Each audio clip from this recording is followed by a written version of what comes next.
Greetings and welcome to the Union Pacific and Norfolk Southern STB Merger Application Conference Call. At this time, all participants are in listen-only mode. A brief question-and-answer session will follow the formal presentation. If anyone should require operator assistance during the conference, please press star zero on your telephone keypad. As a reminder, this conference is being recorded, and slides for today's presentation are available on Union Pacific's website. It is now my pleasure to introduce your host, Mr. Jim Vena, Chief Executive Officer for Union Pacific. Mr. Vena, you may now begin. Thank you, Rob, and good morning, everyone. Appreciate everybody at this time of the year taking time to join us. We, this morning, had put forward some 7,000 pages for the merger to the STB and thought that we'd take a few minutes this morning to just go over the highlights and make sure everybody understands it or has a better understanding of what's in those 7,000 pages. Second is, it's a nice, crisp 18 degrees here in Omaha. And Eric will tell you this is the best time to railroad, okay? The engineering guys aren't working as much on track, and those trains are running hot and fast. So let's keep them running so everybody gets their presents at Christmas time. So appreciate everybody joining me. Thank you very much. Also with me here this morning is Norfolk Southern President and Chief Executive Officer Mark George, along with our teams, Kenny Rocker, Ed Elkins, Eric Geringer, John Orr, Jennifer Heyman, Jason Zampi, and Todd Renaski. Today, Union Pacific and Norfolk Southern submitted our application with the Surface Transportation Board requesting approval to merge our two companies. This marks a critical milestone in connecting America with its first transcontinental railroad. Given the thorough scope of the application, nearly 7,000 pages in total, we are here today to highlight the key points. However, our core message is unchanged, and this combination will create strong value for all our stakeholders. The application provides clear evidence that this significant transaction exceeds the STB's merger requirements. Before moving to the first slide, I want to emphasize the importance of approaching our combination from a position of strength. At Union Pacific, we expect to end this year as the safest railroad for employees while also achieving record operating levels. At Norfolk Southern, Mark and his team expect to finish as the industry leader in mainline and community safety. Together, as a merged company, we are committed to continuing to lead the industry in safety, service, and operational excellence. Now, let's continue to slide 4, where I will summarize the key benefits of this historic opportunity. The merger between Union Pacific and Norfolk Southern is more than just a business deal. It's a pivotal opportunity to strengthen America's competitiveness, deliver exceptional service for our customers, enhance the safety of freight transportation, and safeguard jobs. For America, our transcontinental railroad will accelerate freight movement, reach underserved markets with new rail solutions, and strengthen the U.S. supply chain. It's about completing Abraham Lincoln's vision, fortifying America's position as a global economic powerhouse. Our merger will remove more than 2 million truckloads off the highways, improving safety, reducing emissions, and easing road congestion. For customers, our combined network will provide single-line service across the country. Customers will benefit from faster, more reliable service, improved asset utilization, and a streamlined customer experience. Status quo isn't an option. We must advance and deliver for our customers. For safety and service, adjustments to train routing and blocking patterns will reduce an estimated 2,400 daily rail, car, and container handlings and save approximately 60,000 car miles per day. This eliminates the unnecessary touches that can lead to incidents or delays. Data shows that rail is already 15 times safer than trucking. And through the application of best practices and continued investment in advanced safety technologies, we will do our part to make America even safer. And for our people, every employee with a union job at the time of the merger will continue to have one. In fact, we formalized that commitment with multiple union partners, including our largest union, SMART-TD. A combined network facilitates volume growth, and we expect to add approximately 900 new net union jobs by the end of the third year. These are good American jobs with an annual pay and benefit package of $160,000 a year, roughly 40% above the national industrial average. Bottom line, the why? For our merger is very clear. Our combination strengthens competition and is a win for America, for our customers, for the safety of our communities, and for our people. It's about growth, innovation, and building a stronger future to this great nation. Let's move to the next slide. America's economy moves on rail and our merger will not only enhance competition within the U.S. supply chain, but also enable American business to compete globally and grow. Kenny and Ed will do a deeper dive on the competitive enhancements we're offering, but the critical nature of that competition cannot be underestimated. The U.S. remains one of the only developed nations without a true transcontinental railroad. This lack of seamless connectivity creates fragmentation and inefficiencies that put American shippers and ports at a disadvantage. As to enhancing competition in the rail industry, look no further than our peers' reaction. Our announcement alone is driving others in the industry to respond with new service offerings. We are confident this would not happen if they didn't understand that our merged company drives greater competition by offering a superior product. Mark, why don't I stop there and let you discuss how the competitive impact extends beyond just rail competition. Thanks, Jim. Yeah, it's great to be here with our team today. In addition to enhancing rail competition, our transcontinental railroad will compete more effectively with trucks on the highway, providing more options for shippers while creating growth opportunities for the rail industry. Trucks demonstrate just how efficient it can be if there's an option for coast-to-coast, unimpeded movement of freight. They operate on seamless roadways built, maintained, and paid for by American taxpayers. Moving more freight to rail won't just make our economy more efficient, it will benefit the average American citizen. Railroads privately invest billions to maintain our own infrastructure while advancing safety. This contrasts with trucks, who congest highways, inflict wear and tear on roads, and have the poorest safety record of any mode of freight transportation.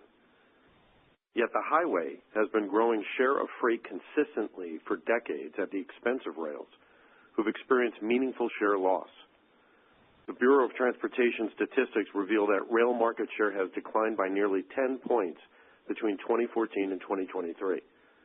This transaction is intended to stop and reverse that share loss by offering more single-line options to shippers, so rail can compete more effectively with the highway alternatives.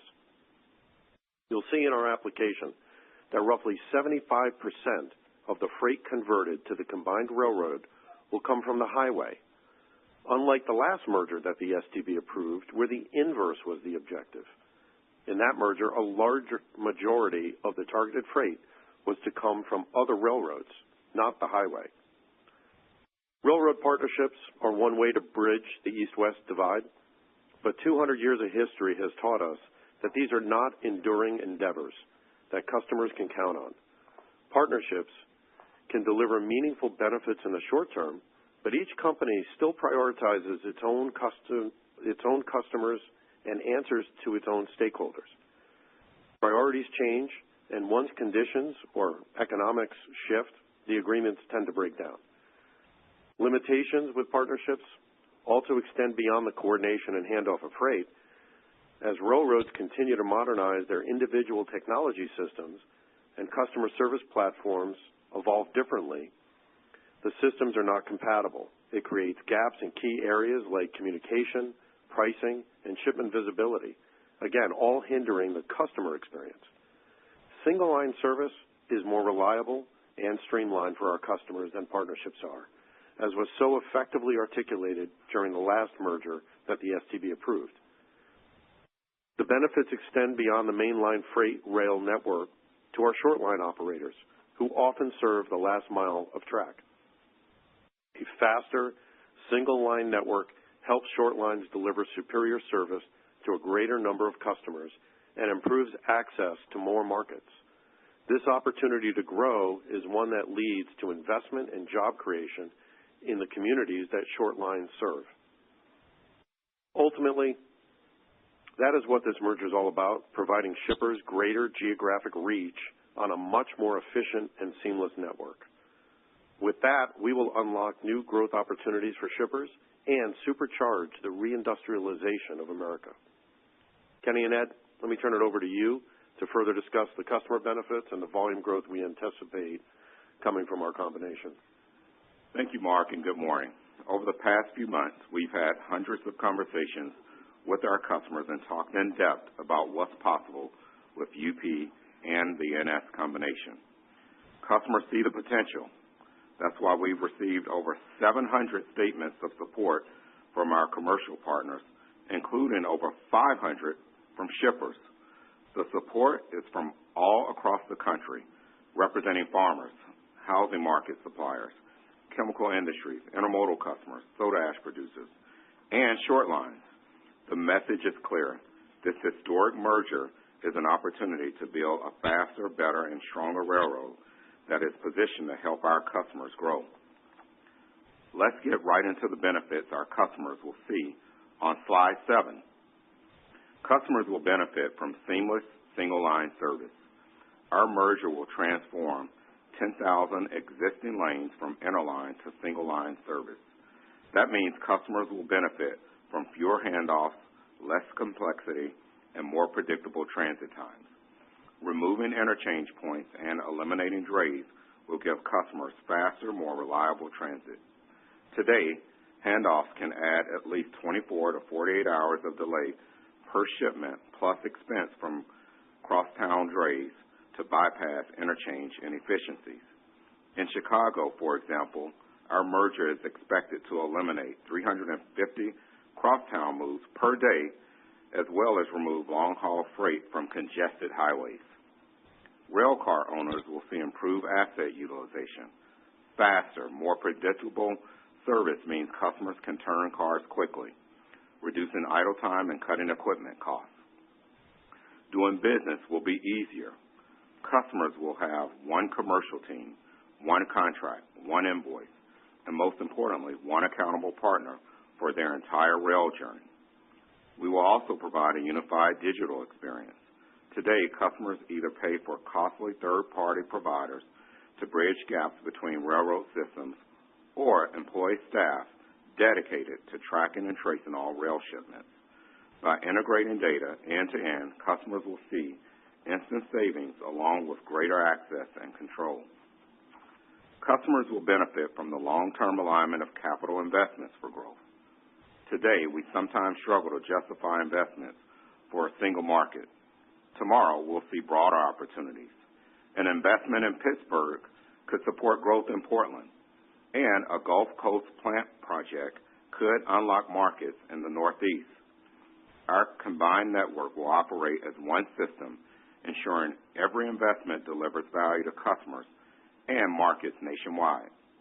Customers will also benefit from new markets and products via new and/or improved lanes, which will be discussed in detail in the next 2 slides. We've identified 84,000 additional county-to-county lanes where shippers currently using truck will, for the first time, have access to single-line rail service. Ed, why don't you talk through the growth opportunities we've identified? Thank you, Kenny, and I'm happy to. Let's turn to slide number 8. We work closely with rail market expert Oliver Wyman and economists from Charles River Associates and Econic to pinpoint the customer benefits and volume growth that our combination will create. Let's start with intermodal, which we view as our greatest future growth engine. Our merger will streamline rail connections between major manufacturing and population centers, particularly along corridors linking Texas to the southeast and to the northeast. Expanding single-line services into the upper Midwest with direct rail connections from Southern California and Texas to key destinations like Cincinnati, Columbus, Toledo, and Detroit will enable more efficient, lower-cost supply chains.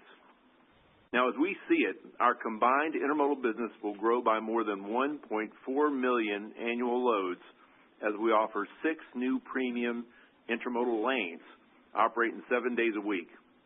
One new route between Southern California and the Northeast will be 252 miles shorter than the current interline routing, saving up to 20 hours of transit time. And a second new route will save up to 95 hours of transit time on intermodal traffic that wants to move between Southern California and the Southeast by routing via Shreveport and Meridian rather than Memphis. With these 2 new routes, our customers will immediately see the benefits of single-line service. Let's go to slide 9. The benefits from the merger will also reshape the playing field for carload customers across the U.S. and in industries like agriculture, food, chemicals, forest products, coal, and metals, just to name a few. Forecasts by our experts indicate that the growth opportunity from our combination will be 425,000 annual carloads of merchandise, bulk, and automotive products. We're going to secure this volume with 6 new manifest trains that will bridge the east-west divide and other transportation plan changes that will eliminate car handlings and route miles. We see meaningful opportunity in the watershed, which we define as the manufacturing and agricultural heart of the country that lies roughly 250 miles from our major gateways along the Mississippi River. Today, rail massively underperforms in these watershed markets, capturing less than 10% of the volume. But by transforming the watershed markets from interline to single-line service, we expect to convert 105,000 carloads annually from truck to rail. So in summary, our merged railroad is going to be well-positioned to serve our customers in new and exciting ways that will create tremendous growth opportunity for years to come. Kenny, I'm going to throw it back to you and let you discuss how the merger will promote both rail and truck competition. Thank you, Ed. One of the first questions we receive when meeting with our customers and stakeholders is how will the merger enhance competition? Our application provides detailed insights from leading economists, but let's discuss it at a high level. First, faster, more reliable, single-line rail service enhances competition. The Oliver Wyman verified statement demonstrates that customers overwhelmingly prefer single-line rail options, which we've also illustrated on the right side of slide 10.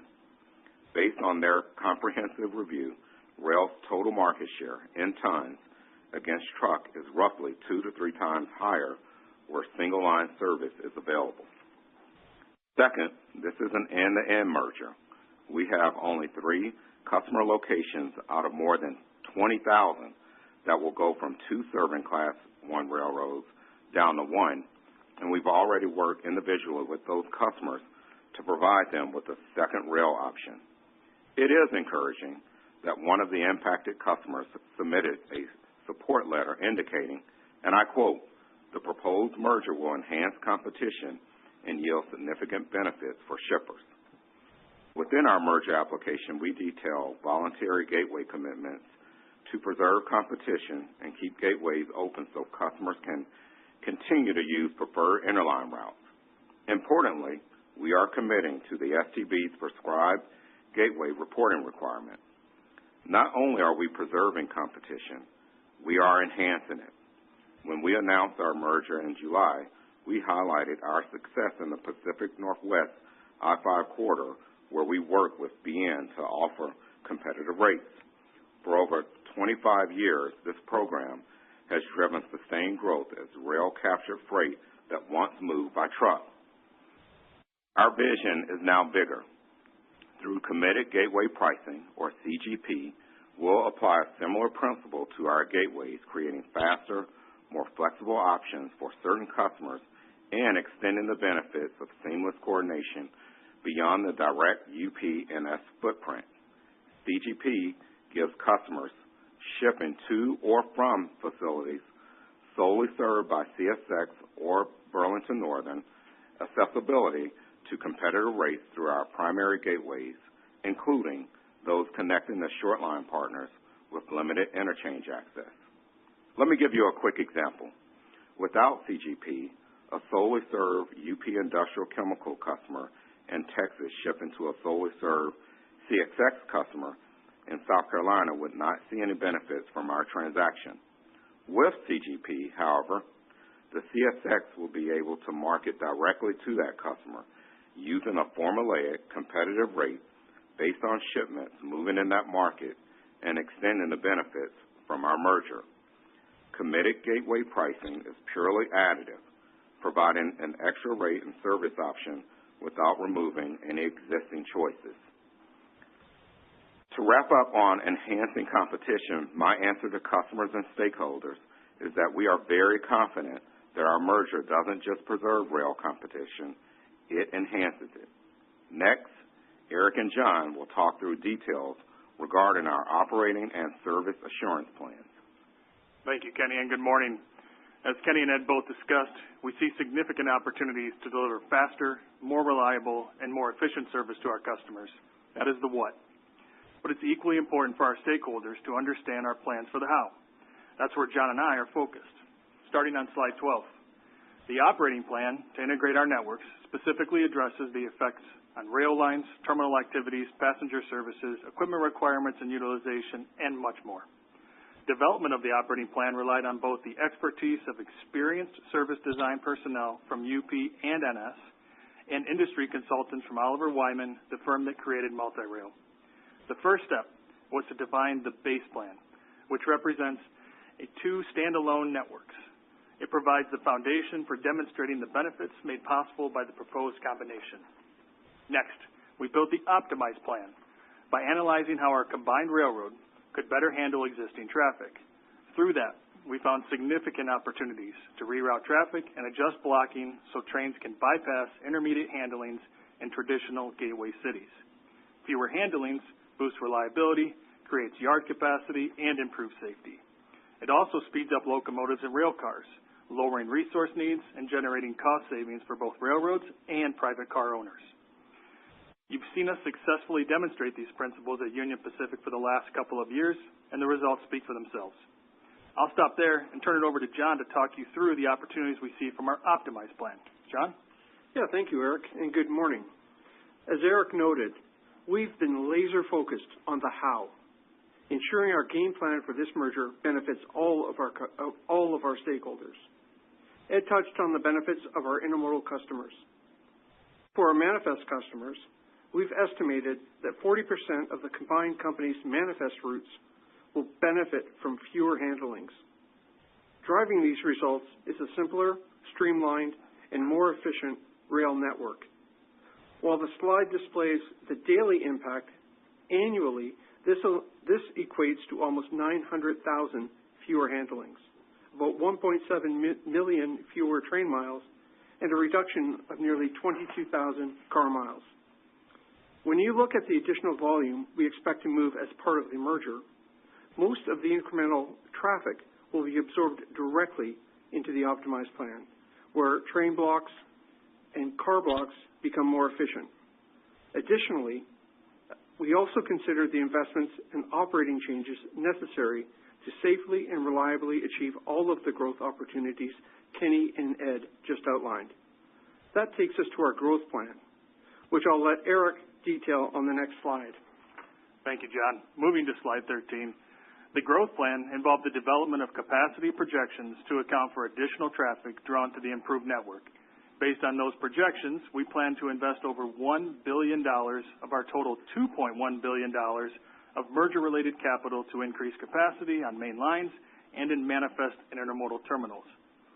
Specific to mainline capacity, major projects identified include Union Pacific's Sunset and Golden State routes, as well as Norfolk Southern's Kansas City to Butler, Indiana, and New Orleans to Atlanta corridors. These investments, totaling roughly $500 million, will increase double-track mileage and extend sidings to unlock improved transit times and service for our shippers. Related to manifest and intermodal terminals, we plan to proactively invest approximately $500 million to expand capacity to accommodate for the growth. This includes investments at 7 intermodal terminals, 2 manifest terminals, and 2 automotive facilities. Key locations for investment include Houston, Port Laredo, LA's Inland Empire, Chattanooga, Toledo, and Jacksonville. Importantly, our investment approach is unchanged versus how we run our network today. We apply people, process, and technology first, and deploy capital as needed in advance of anticipated growth. Moving to slide 14.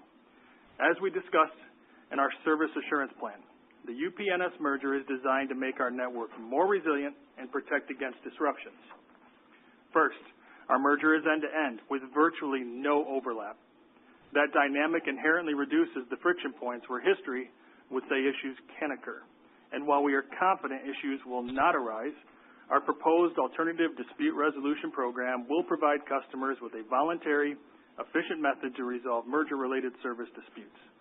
Second, our combined network significantly increases the availability of critical resources.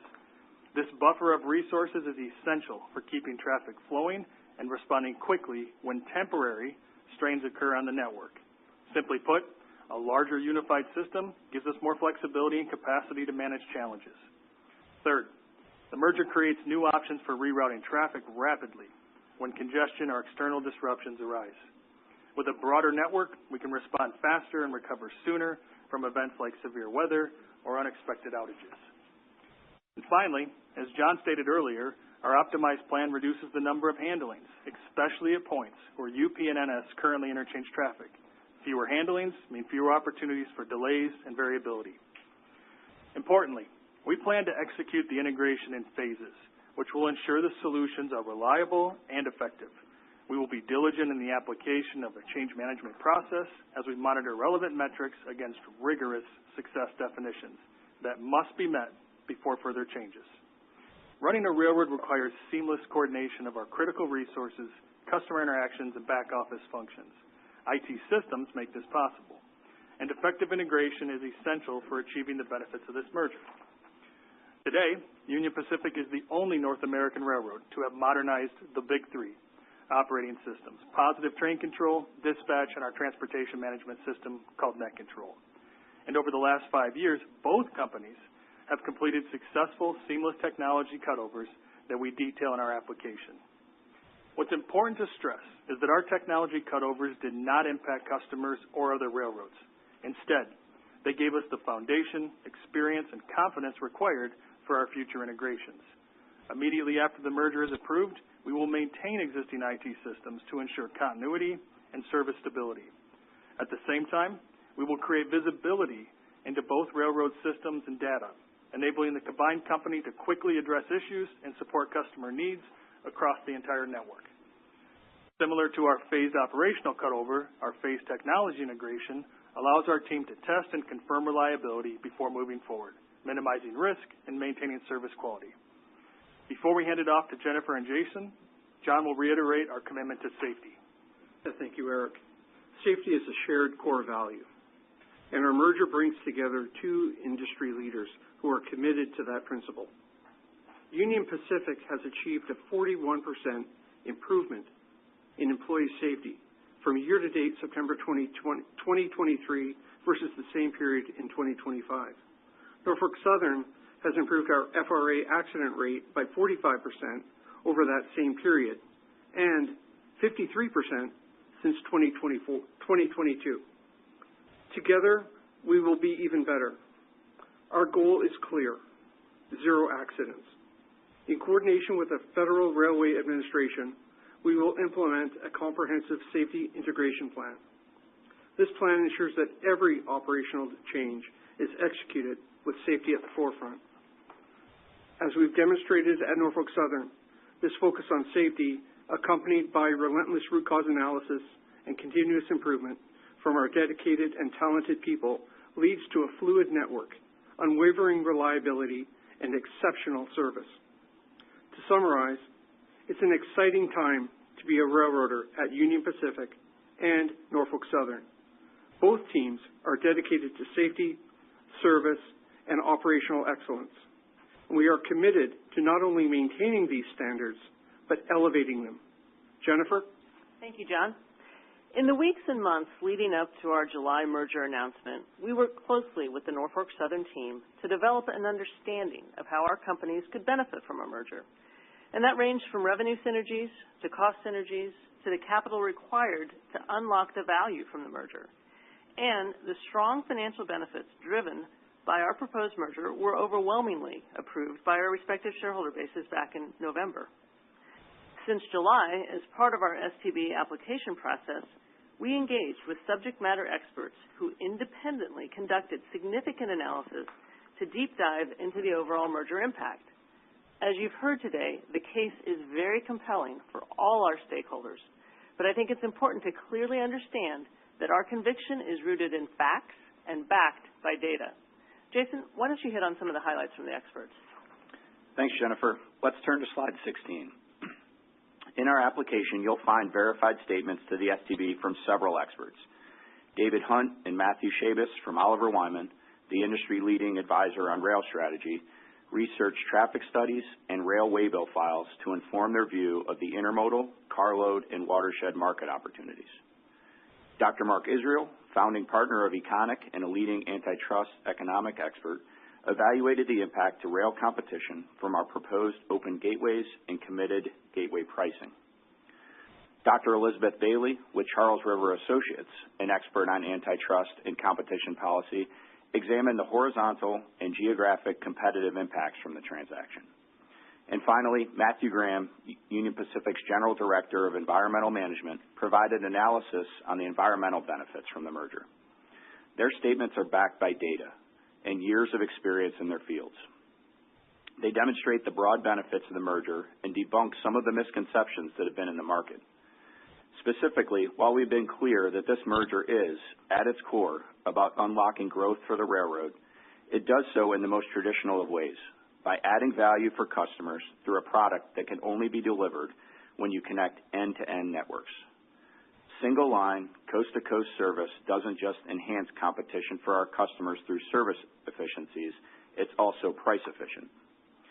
As an example, Oliver Wyman's research of general merchandise traffic moving between 1,000 and 1,500 miles shows that interline traffic has an average revenue per ton mile cost that is roughly 35% more than a comparable move that is single-line service. We take exception to the view that our merger will drive price inflation. To that point, in Dr. Israel's statement, he makes it clear that a pro-competitive transaction like our merger will create downward pressure on price relative to the state of play without a merger. And with rail already generally cheaper than truck, our customers will see cost savings that will be deflationary for the U.S. supply chain. That's a win for Main Street economics and the need for greater affordability.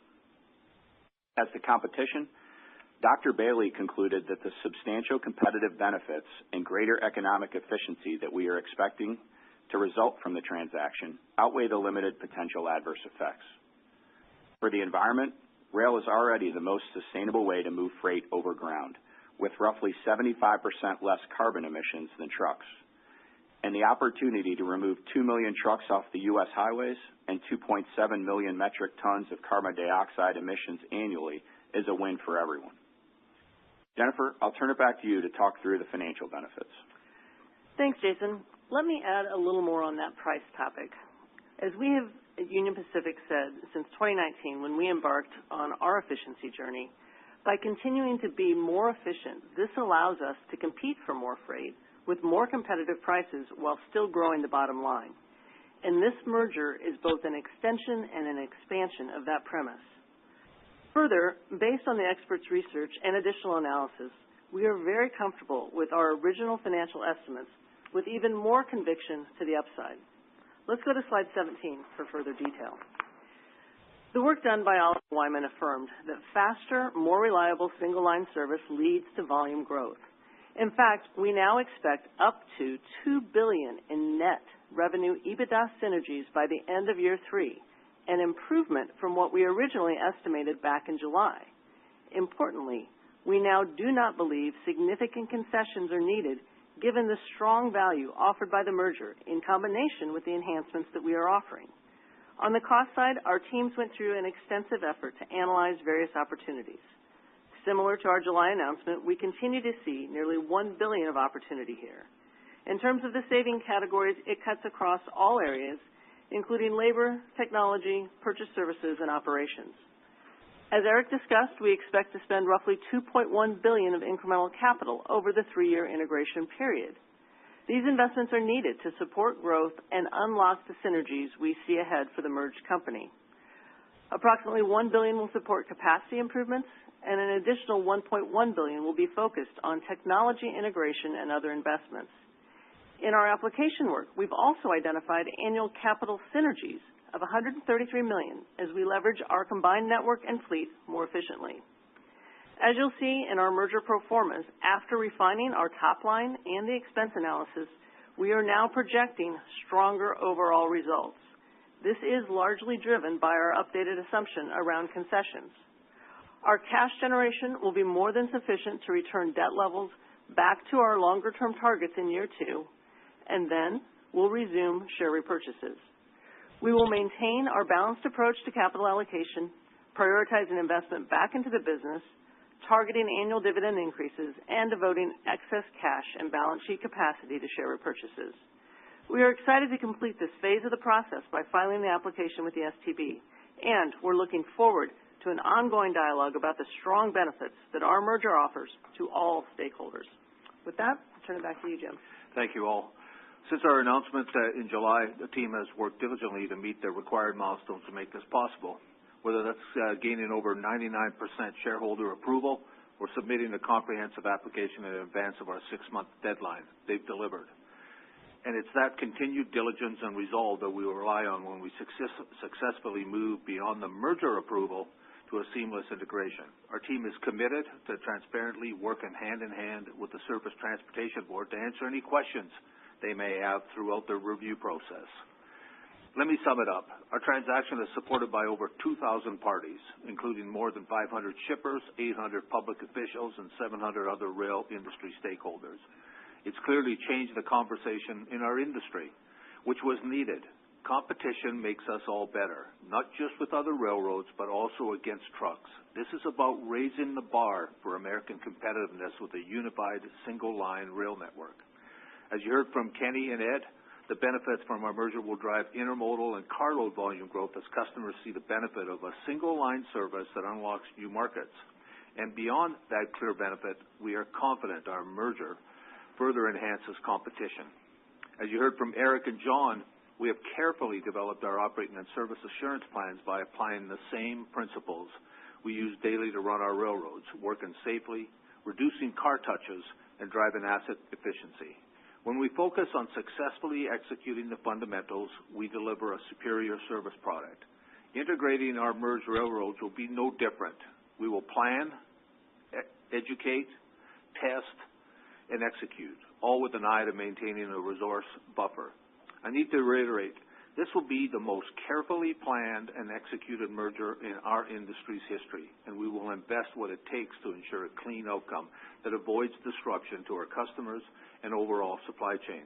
We know and understand the stakes. And as Jennifer and Jason discussed, our merger has been analyzed by leading economists and rail experts who overwhelmingly agree that our combination enhances rail competition and delivers strong value for customers.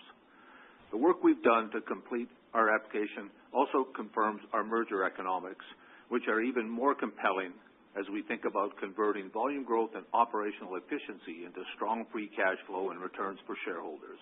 To wrap up, for our industry to move forward, we need to do what's never been done before. If we stand still, we are going to get left behind. I'm not into that. The benefits of this transaction are undeniable, and we are confident through a fair review process, our merger will be approved. And by filing our merger application today, we look to take the next step for America in driving the economic growth and prosperity of the future. The STB has a 30-day acceptance review period, and then we'll work through 2026 to be as efficient and expeditious through this process as we can be. Union Pacific and Norfolk Southern are in the right position to make it happen, and we are ready to deliver. So with that, Rob, I know a long presentation, but we wanted to make sure we covered off all the key points. Let's open it up for a few questions. We have about an hour this morning total time, so don't have a lot of time, but let's go through some of the questions, please. Thank you, Mr. Vena. We'll now be conducting a question and answer session. If you'd like to ask a question at this time, please press star 1 from your telephone keypad, and a confirmation tone will indicate your line is in the question queue. You may press star 2 if you'd like to remove your question from the queue. For participants using speaker equipment, it may be necessary to pick up your handset before pressing the star keys. Due to the number of analysts joining us on the call today, we'll be limiting everyone to one question to accommodate as many as possible. Our first question will be coming from the line of Chris Wetherbee with Wells Fargo. Please proceed with your question. Good morning, Chris. Hey, thanks. Good morning, guys. I guess maybe I wanted to start on slide 17. I think the net revenue synergy number has moved up and concessions have come down. So I was hoping maybe you could elaborate a little bit more, maybe on both sides of those. So, maybe where the incremental revenue opportunity was coming, because I think even gross was a little bit lower than that $2 billion previously. And then obviously also on the concession side, I'm not sure if that's coming from some of the gateway pricing sort of offerings that you guys have out there, or maybe identifying what drives that incremental decrease in the concessions as well. Thank you. Hey, Chris, you are sharp this morning. That was a question with about 18 parts, but that's pretty good. So let's start it because I think it covers a lot of what we wanted to make sure. And Jennifer and Jason, why don't you, Jennifer, start off on page 17 and go over what we found. Sure. So particular to your question, Chris, the $2 billion net revenue EBITDA synergies. So if you're comparing that to when we talked to you in July, what we talked to you in July about was net revenue synergies of $1 billion. So you've got a $1 billion greater net revenue EBITDA synergies here, what we're announcing today, than what we talked about in July. $750 million of that, to your point, is the concessions. We included $750 million last year, or excuse me, in July. It feels like last year. It's been a while ago. Because we were still analyzing, kind of making some early looks at it, and we wanted to be conservative, obviously. As we have now gone through it, as we work very closely with our experts, we firmly believe that the end-to-end nature of this transaction in and of itself enhances competition. Beyond that, we're offering additional things like the committed gateway pricing, open gateways, that we think further meets that test for the STB, and so that's why we have now taken that out of our analysis. The other $250 million, that's as, again, we've done more analysis, more detailed look at the lanes, at the watershed markets, at the intermodal opportunity, and that's what's brought us to the full $2 billion net revenue EBITDA synergies. So that's kind of how it breaks down. Okay. Anybody else want to add something that maybe Jennifer missed? I thought she covered all those questions. You guys good? Thanks a lot, Chris. Good question. Our next question comes from the line of Jonathan Chappell with Evercore ISI. Please receive their question. Morning, Jonathan. Thank you. Good morning, Jim. I'm going to throw this to Kenny. It's a perfect follow-up, I think, to that prior question. Can you just explain a little bit more about the committed gateway pricing, what this means exactly, how it benefits your peers, and why that basically was the reason why $750 million of concessions was removed from the forecast? Thank you. Yeah, John, good morning. You need to understand that it offers BN Santa Fe and CXX competitive rates based on those moving traffic in the marketplace to and from solely served facilities on UP or NS to the interchange and to and from solely served customers on BN or CSX. Now, this program design is an improvement to a successful program already in place between UP and the BN and the Pacific Northwest on the I-5 corridor, which I mentioned earlier in my comments. But this is also important. Not only will it for BN and CXX have certainty around the compensation required to UP and the NS, but they will also be able to market directly to customers on our line, offering them a one-stop shop, single point of contact, one freight bill, one contract, and more. They will be able to offer many of the customer and competitive benefits of a single railroad, with the only continued downside being that we'd be operating at interchange with UP and NS. And as I'm going through all this, just remember there's a lot of detail on this topic in our application, and you can learn more. And I just point you to look at Katie Novak's verified statement. Listen, thank you very much. Good question. The next question comes from the line of David Vernon with Bernstein. Please receive your question. Morning, hey, David. Good morning, guys, and good morning, and congratulations to the team on getting this thing in. So I guess Kenny, maybe I wanted, David, but I'm okay. Okay. Well, at least it's before the week of Christmas anyway. So, Kenny, maybe the natural extension of that would be to maybe talk a little bit about whether you've gotten any feedback from BN or CSX on this idea. And then, the core question I would have for you is I just want to make sure we understand the 1.4 million intermodal loads and 450,000 car loads that you've identified as growth. Is that net new to the industry, or does that also include some revenue diversion from interline service on other railroads? I'm just trying to make sure I understand what is net new and what is maybe diversion, and then if you have any sort of feedback on whether BN or CSX have commented on this committed gateway pricing strategy. So, listen, before we'll go back to Kenny and the marketing guys, bottom line is the growth that we see both in the carload and the intermodal, a lot of it is brand new business, especially in the shadow of the Mississippi, and being able to provide seamless, less touch point movement.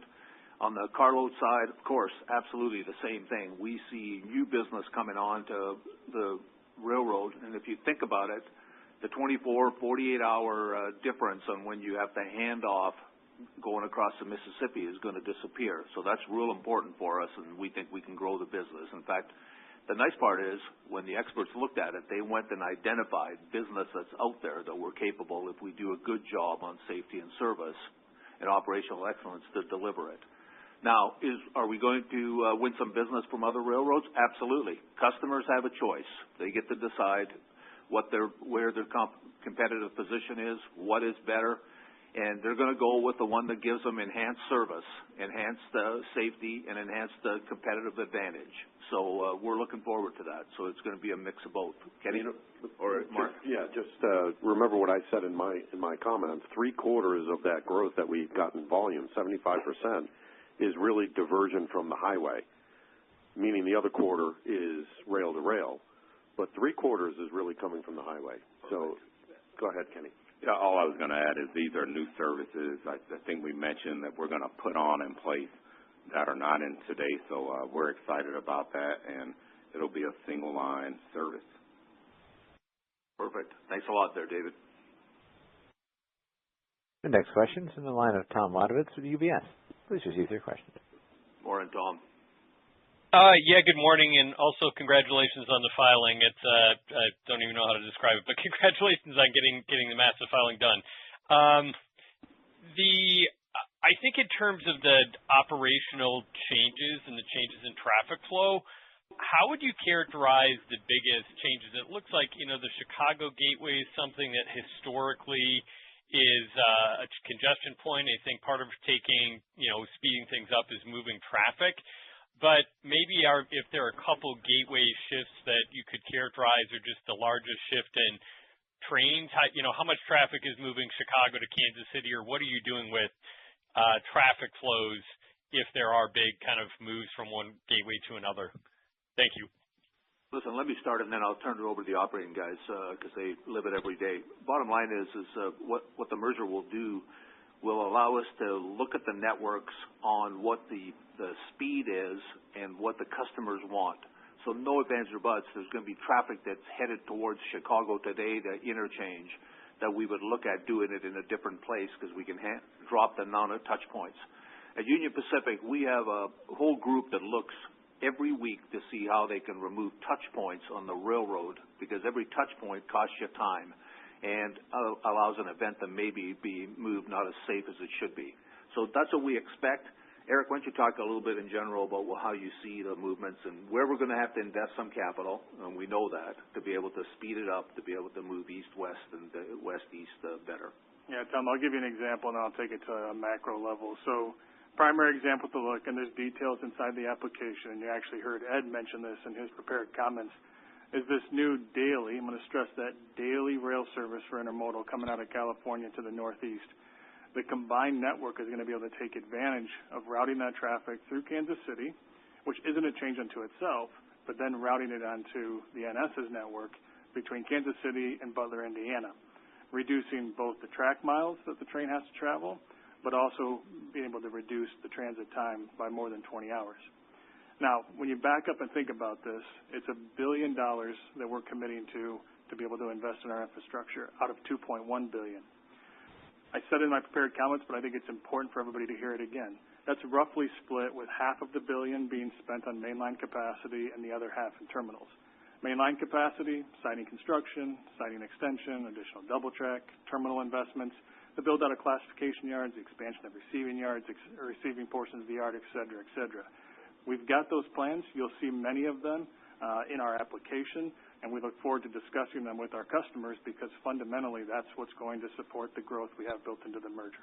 Yeah. So listen, before we go to the next question, I think this is really important. And John, you and I have worked together for years, okay, at that other Canadian railroad that I still have a little bit burnt in my heart. I still like it, even though they don't talk nice about me all the time anymore. But still, John, so you worked in Chicago. You know that place real good.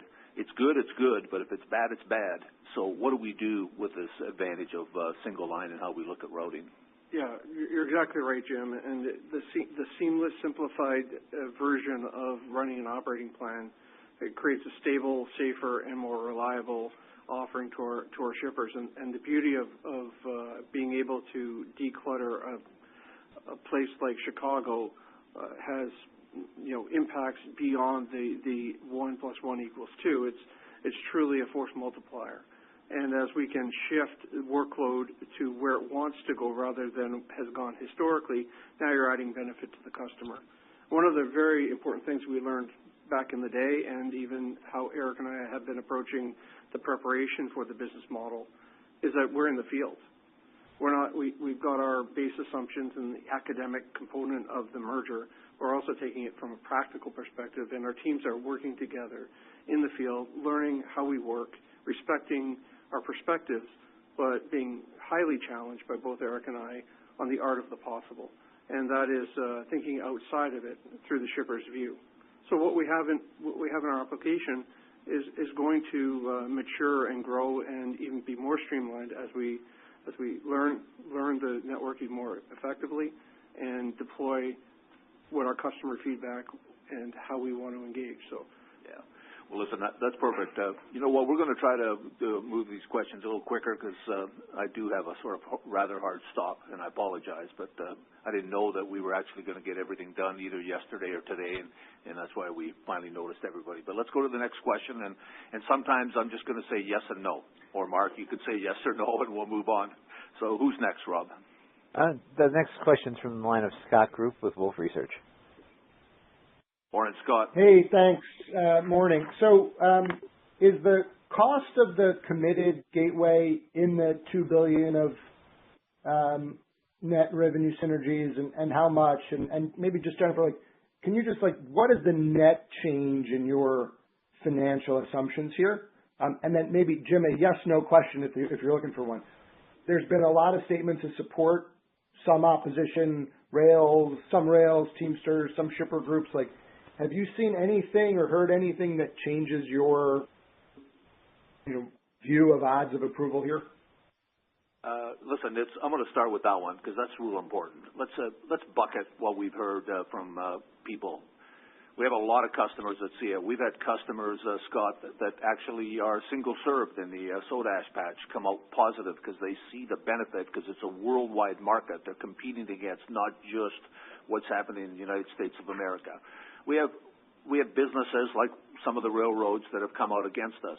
Bottom line is, and I can't repeat this enough, any business in America or any business in the world, if you thought your competitor was doing something that was not going to make them as efficient, they weren't going to be able to handle it, they were going to do things that were going to impact the way they could provide service and enhanced benefits to customers, I hate to tell you, Scott, I sure wouldn't say anything. I wouldn't go out. I'd let them go down that path. The reason we get some of that noise from that bucket is they see they're going to have to compete against us. We're going to provide an enhanced service. We're going to provide enhanced timeline, and they have to compete. If they can't provide the same level of service as we can, there's only one other option that they can do, and that's called price, and that's what they're worried about. So I'm good with where we are. In fact, it's wonderful where we are. As far as the Teamsters, listen, they're smart. They're playing the game, trying to get something for us, and they're smart negotiators. I give all of them a lot of benefit. You can't. It is what it is. I would have been surprised if we had every union this early signed up. But the base has already been set, and our largest union, Smart TD, and others, up to 5 of them, have already agreed on how we move ahead. We will get to the right place with the rest of them. Do you know why, Scott? We didn't negotiate this, but we guarantee the job. And some people will say, Vanna, don't say the word guarantee. I'm saying it again. Guarantee the job for every unionized employee that works for this company on day one when the merger closes has a job for life. No one has ever done that.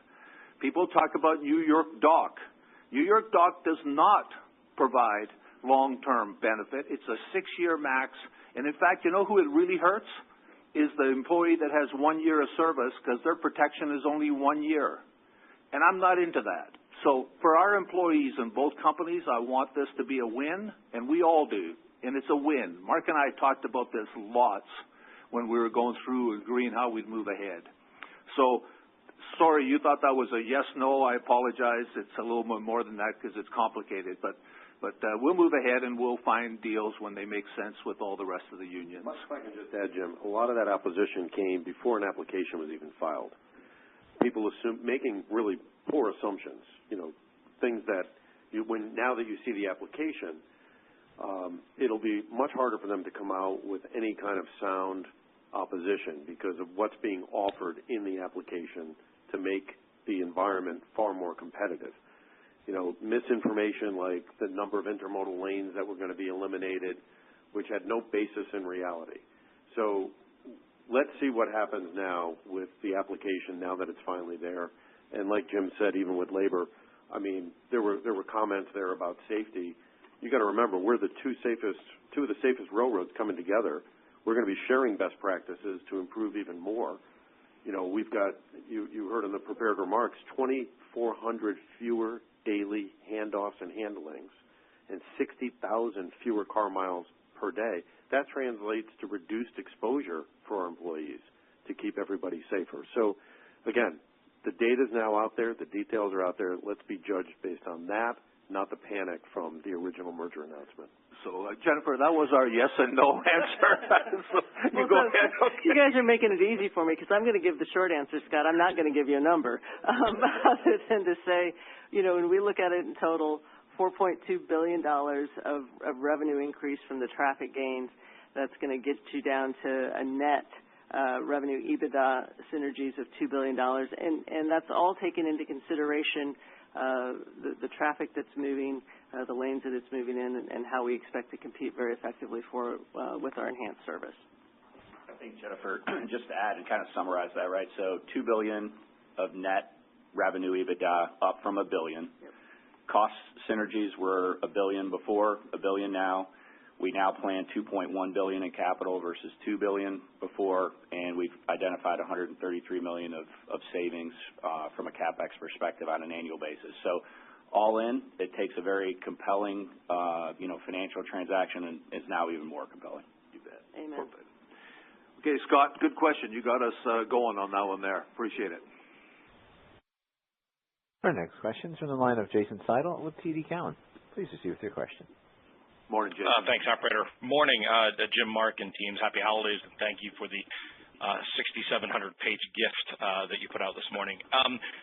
Previously, you mentioned the shipper overlap was fewer than 20, but what I've read so far, it looks like you pointed out that there's only 3 2-to-1 shippers, and you talked a little bit about some of the solutions in addressing that. How many 3-to-2 shippers are out there, and what's sort of in place to address the competition there? And then maybe in your actions with the STB, do you know if they're going to look at modality when they consider enhancing competition? I'm not sure exactly what they're going to look at. But I'll tell you what the word enhance means. If you look it up in the dictionary, to increase or improve, to improve quality, making something better. And this application does all of that. So it's up to the STB but that's the dictionary word enhanced and what it means. So at the end of the day, that's what we're providing. And no, we don't have handy a number of how many 4-to-3 or 18-to-17 or 3-to-2. So sorry about that. We just looked at the ones that were truly going to change and go from 2-to-1 because that's a change for them. And we wanted to make them whole, which we figured out who they are, and we're working through in detail to try to get that put to bed. Okay? Thank you. Next question is in the line of Brandon Oglenski with Barclays. Please proceed with your question. Morning, Brandon. Hey, good morning, Jim and team. And I'm not sure if this is a yes or no question, but can you guys just give us, sorry about that, but can you give us some context on the historical reason why watershed markets just have been overlooked by the rails and how this really is going to unlock potential, in that marketplace? Thank you. Mark, you want to do it, or Ed? Ed? Well, I think it's the inefficiencies that Ed can speak to. These short-haul rails involving interchange. Go ahead, Ed. No, that's exactly right. You look at that band of America's Heartland, 250 miles on each side of the Mississippi River. Typically, what happens is two railroads attempt to compete there.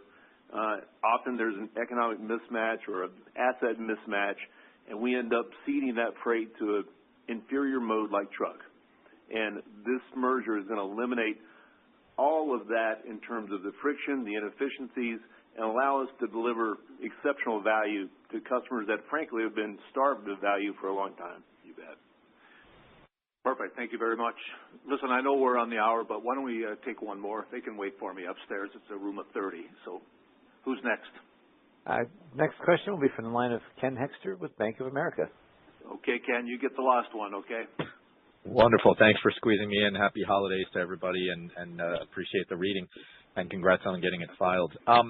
So just on the committed gateway pricing, if we can delve into that, Jim or Jen, for a minute, just what kind of set do you have kind of protections for slide back on rates or guarantee of access in the future? I think that was the issue we heard from some shippers about how things have fallen apart in other mergers in the past, just to keep those competitive terms. And then just more specifically in the Teamsters, was there something specific that they were highlighting, or are you saying this was just a negotiating ploy? Why don't we start with the committed gateway? Yeah, in terms of the committed gateway pricing, so there is, as Kenny mentioned, a lot of detail about that, and if you read Katie Novak's verified statement, you'll get a strong sense of what's behind it, which is very substantial. But it's by the design of how it's been put together that gives more flexibility. And again, this is flexibility that's being given now to shippers who would not otherwise have benefited from the merger. And we've enhanced it even beyond what we did in the I-5 corridor, which has worked very well. We've seen growth in terms of rail volumes outstrip kind of the overall rail cager, so that to me is a strong proof statement that it's worked in the I-5 corridor. But we're letting people, CSX, BNSF, quote directly to customers, and they can even do it on a long-term contract basis. We're not just limiting them to an annual type of approach. So there's a lot there, Ken, but we're very confident, and we're committed to it. I think you're maybe referring to some of the noise about rails not living up to their prior merger commitments. I think that is just that, noise.